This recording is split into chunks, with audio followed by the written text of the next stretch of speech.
ரசூலுல்லாஹி ஸல்லல்லாஹு அலைஹி வஸல்லம் அவர்கள் சொன்னார்கள், இமாம் புகாரி முஸ்லிம் ரஹிமஹுமுல்லாஹ் அவர்கள் பதிவு செய்கிறார்கள், அன்-நுஅமான் இப்னுல் பஷீர் ரலியல்லாஹு அன்ஹுமா அவர்கள் கூறுவதாக, அலா வ இன்ன ஃபில் ஜஸதி முத்கா, உடலிலே ஒரு சதை துண்டு உண்டு, இதா ஸலஹத் ஸலஹல் ஜஸது குல்லுஹு, அது சீரானால் எல்லா உறுப்புகளும் சீராகும்.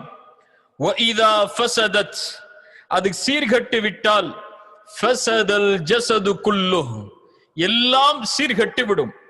அலா வஹியல் கல்ப், அதுதான் உள்ளம் என்று அல்லாஹ்வுடைய தூதர் ஸல்லல்லாஹு அலைஹி வஸல்லம் சொன்னார்கள். உள்ளம்தான் உடலில் இருக்கக்கூடிய எல்லா உறுப்புகளுக்கும் தலைமை வகிக்கக்கூடிய உறுப்பாகும். அது சீரானால் எல்லாம் சீராகும். அது போல்தான் உள்ளம் சீராக இருந்தால் அவனுடைய செயல்பாடுகள் எல்லாம் சீராகும். உள்ளம் கெட்டுவிட்டால் வ இதா ஃபஸதத், உள்ளம் சீர்கட்டு விட்டால், நிலை தடுமாறிவிட்டால், உடலில் உள்ள எல்லாம் சீர்கட்டு விடுவது போல அவனுடைய செயல்பாடுகள் எல்லாம் சீர்கட்டு விடும். ரசூலுல்லாஹி ஸல்லல்லாஹு அலைஹி வஸல்லம் அதன் காரணமாகத்தான் அல்லாஹ்விடத்திலே அதிகம் அதிகம் பிரார்த்தனை செய்வார்கள், யா அல்லாஹ், என்னுடைய உள்ளத்தை உன்னுடைய மார்க்கத்தில் நிலைப்படுத்தி வைப்பாயாக என்று.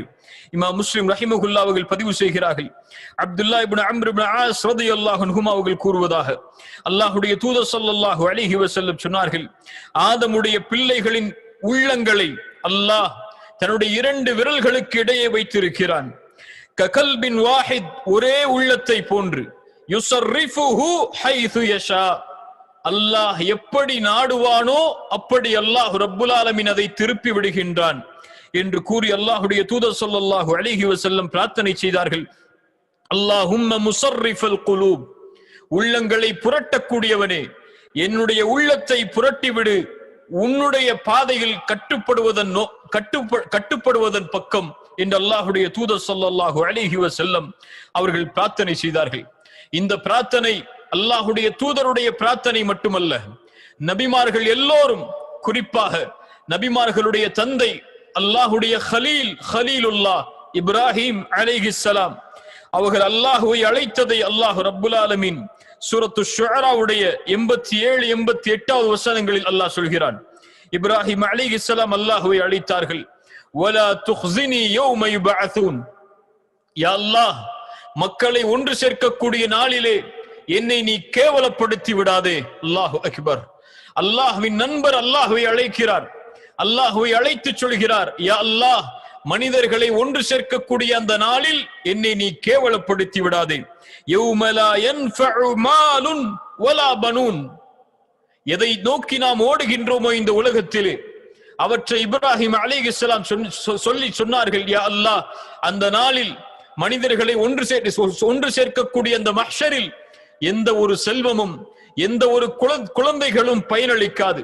அந்த பயனளிக்காத அந்த நாளிலே இல்லா மன் அத்தல்லாஹ பிகல்பின் சலீம், பிகல்பின் சலீம், தூய்மையான உள்ளம், அல்லாஹ்வை மட்டுமே சார்ந்திருக்கக்கூடிய உள்ளம், அல்லாஹ்விடத்திலே தன்னை ஒப்படைத்த உள்ளம், இந்த உள்ளத்தோடு வருபவர்கள் தவிர வேறு யாரும் அந்த நாளிலே வெற்றி பெற முடியாது.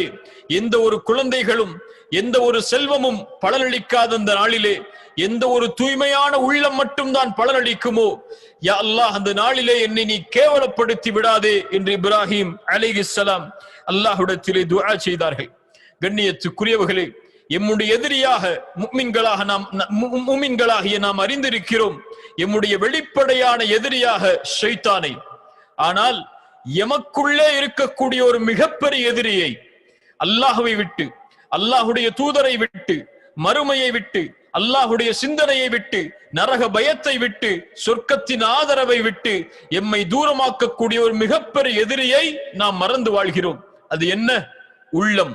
அல்லாஹ் ரப்புல் ஆலமீன் சொல்கிறான், ஆம், சூரா யூசுஃபுடைய 53வது வசனத்தில், இன்னன் நஃப்ஸ, நிச்சயமாக உள்ளம் என்பது லஅம்மாரத்தும் பிஸ்ஸூ, பாவங்களைத்தான் ஏவுகிறது, பாவத்தின் பக்கம்தான் மனிதர்களை அழைத்து செல்கிறது. இல்லா மா ரஹிம ரப்பி, என்னுடைய ரப்பு யாருக்கு அருள் செய்தானோ அவர்களை தவிர. இன்ன ரப்பி கஃபூருன் ரஹீம், என்னுடைய இறைவன் பாவங்களை மன்னிக்க கூடியவன், இரக்க குணமுடையவன். ஆம், உள்ளம்தான் ஒருவரை நேரான பாதையிலிருந்து இருளின் பாதைக்கு அழைத்து செல்கிறது. உள்ளம்தான் ஹலாலான பாதையிலிருந்து ஹராமான பாதைக்கு அழைத்து செல்கிறது. உள்ளம்தான் அல்லாஹுவை அஞ்சுவதிலிருந்து அல்லாஹ்விற்கு மாறுபட்டு நடப்பதை நோக்கி அழைத்து செல்கிறது. உள்ளம்தான் அல்லாஹ்வுடைய நெருக்கத்திலிருந்து தூரத்தின் பக்கம் அழைத்து செல்கிறது. இன்னன் நஃப்ஸல அம்மாரத்தும் பிஸ்ஸூ, உள்ளம் என்பது பாவங்களை ஏவக்கூடியதுதான் என்று அல்லாஹ் ரப்புல் ஆலமீன் சொல்கிறான். அல்லாஹ் சொல்கிறான் சூரத்து ஷம்ஸுடைய 7வது 8வது வசனங்களில், வனஃப்ஸி வமா ஸவ்வாஹா, எந்த நஃப்ஸை படைத்தானோ, எந்த நஃப்ஸை யார் ஒருவன் சீரமைத்தானோ அவனின் மீது அல்லாஹ் சத்தியம் செய்கிறான்.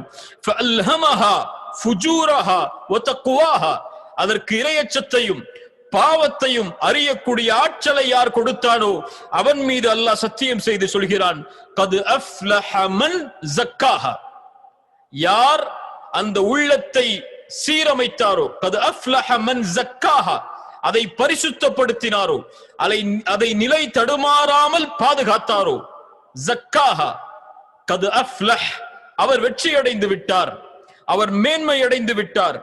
வகத் காப மன் தஸ்ஸாஹா, நஷ்டமடைவார், இழிவடைவார்.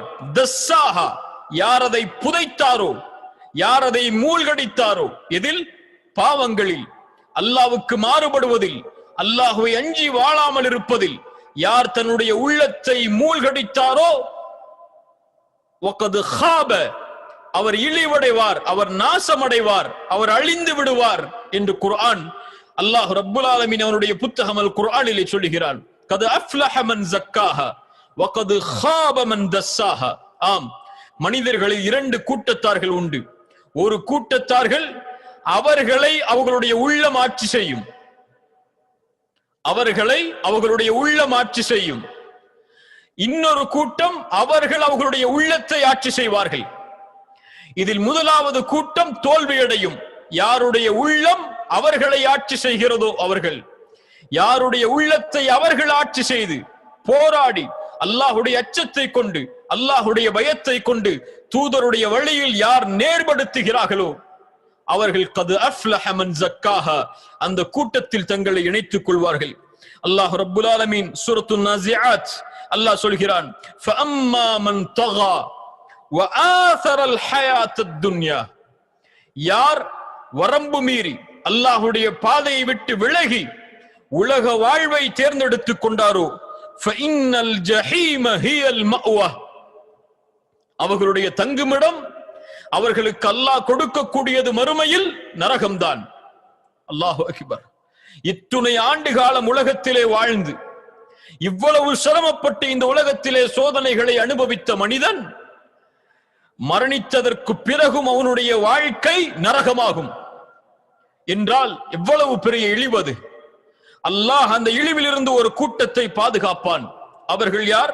وَأَمَّا مَنْ خَافَ مَقَامَ رَبِّهِ وَنَهَى النَّفْسَ عَنِ الْهَوَى, யார் மறுமையில் அல்லாஹ்விற்கு முன்னால் நிற்க வேண்டும் என்பதை யார் பயப்படுவாரோ, وَأَمَّا مَنْ خَافَ مَقَامَ رَبِّهِ, மிகப்பெரிய குணம் அது. அல்லாஹ் அந்த குணத்திலே வாழக்கூடிய பாக்கியத்தை எனக்கும் உங்களுக்கும் தருவானாக. وَأَمَّا مَنْ خَافَ مَقَامَ رَبِّهِ, ரப்பிற்கு முன்னால் நிற்க வேண்டும் என்பதை யார் பயந்து, அந்த பயம் என்ன செய்யும்? وَنَهَى النَّفْسَ عَنِ الْهَوَى, மனோ இச்சையிலிருந்து, அல்லாஹ்விற்கு மாறுபடுவதிலிருந்து, படைத்த இறைவனை விட்டு தூரமாவதிலிருந்து, மனோ இச்சையிலிருந்து யார் தன்னுடைய நஃப்ஸை, தன்னுடைய உள்ளத்தை பாதுகாத்தாரோ, அல்லாஹ்வை பயந்து தன் நஃப்ஸை, தன் உள்ளத்தை அல்லாஹ் தடுத்ததிலிருந்து யார் தடுத்துக் கொண்டாரோ அவர்களுக்கு தங்குமிடம் ஃபஇன்னல் ஜன்னத ஹியல் மஅவா, அவர்களுடைய தங்குமிடம் சொர்க்கம் என்று அல்லாஹ் ரப்புல் ஆலமீன் அவனுடைய புத்தகம் அல் குர்ஆனில் சொல்லுகிறான். சொர்க்கமா நரகமா, இந்த இரண்டையும் தீர்மானிக்கக்கூடிய மிகப்பெரிய ஆற்றலை அல்லாஹ் உள்ளத்திற்கு வைத்திருக்கிறான். உள்ளம் சீரானால் சொர்க்கம், உள்ளம் கெட்டுவிட்டால் அவனுடைய ஒட்டுமொத்த வாழ்க்கையும் நஷ்டம்தான். அந்த நஷ்டத்திற்கு கூலியாக அல்லாஹ் கொடுக்கக்கூடிய மிகப்பெரிய நஷ்டம் அன்னார், நரகம். அல்லாஹு அக்பர். நாளை மறுமையில் அல்லாஹ் ரப்புல் ஆலமீன் ஒரு மனிதனை அழைத்துக் கொண்டு வருவான். அவனை அழைத்துக் கொண்டு வந்து அல்லாஹ் ரப்புல் ஆலமீன் சிரமங்களோடு கஷ்டங்களோடு உலக வாழ்க்கையை கழித்த அந்த மனிதனுக்கு முன்னால் ஒரு முறை சொர்க்கம் காட்டப்படும். அந்த சொர்க்கத்தை பார்த்த மாத்திரத்திலேயே அல்லாஹ் கேட்பான், இந்த உலகத்திலே ஏதாவது சிரமத்தை அனுபவித்தாயா, கஷ்டத்தை அனுபவித்தாயா?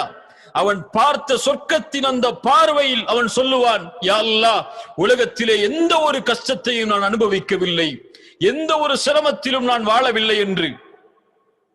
உலகத்திலே நிம்மதியோடு வசதியோடு எல்லா வசதிகளும் சூழ வாழ்ந்த மனிதன் நாளை மறுமையில் நரகத்திற்கு முன்னால் அழைத்து வரப்பட்டு நரகம் காட்டப்படும். அவனை பார்த்து கேட்கப்படும், ஏதாவது உலகத்திலே நிம்மதியை அனுபவித்தாயா என்று. அவன் சொல்லுவான், யா அல்லாஹ், இந்த உலகத்திலே எந்த ஒரு நிம்மதியும் நான் அனுபவிக்கவில்லை என்று. அவன் பார்த்த பார்வையில் ஒட்டுமொத்த உலக வாழ்வையும் மறந்து விடுவான்.